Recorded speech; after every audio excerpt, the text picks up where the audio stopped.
Hi, I'm Nancy, nutrition educator with the FoodWise program.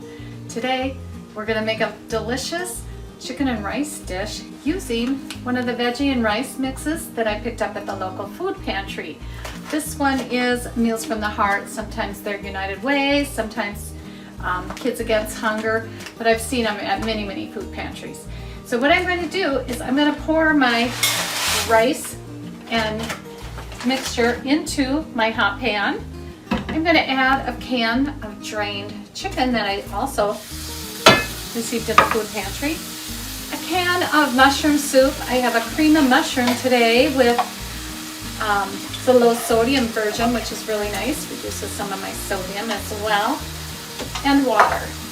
I'm going to stir this together. And I'm going to let it simmer for 20 minutes. Okay, it's been 20 minutes that this is simmering and my chicken and rice smells wonderful. I'm going to add some to my plate here.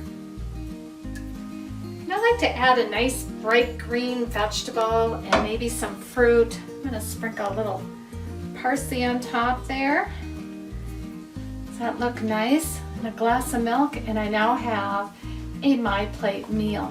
You can also try the chicken and rice with some taco meat and some salsa as well. Wrap that up in a tortilla. Make your own tacos with that. Give it a try. Let me know what you think. If you would like more information about FoodWise, check us out on the link below.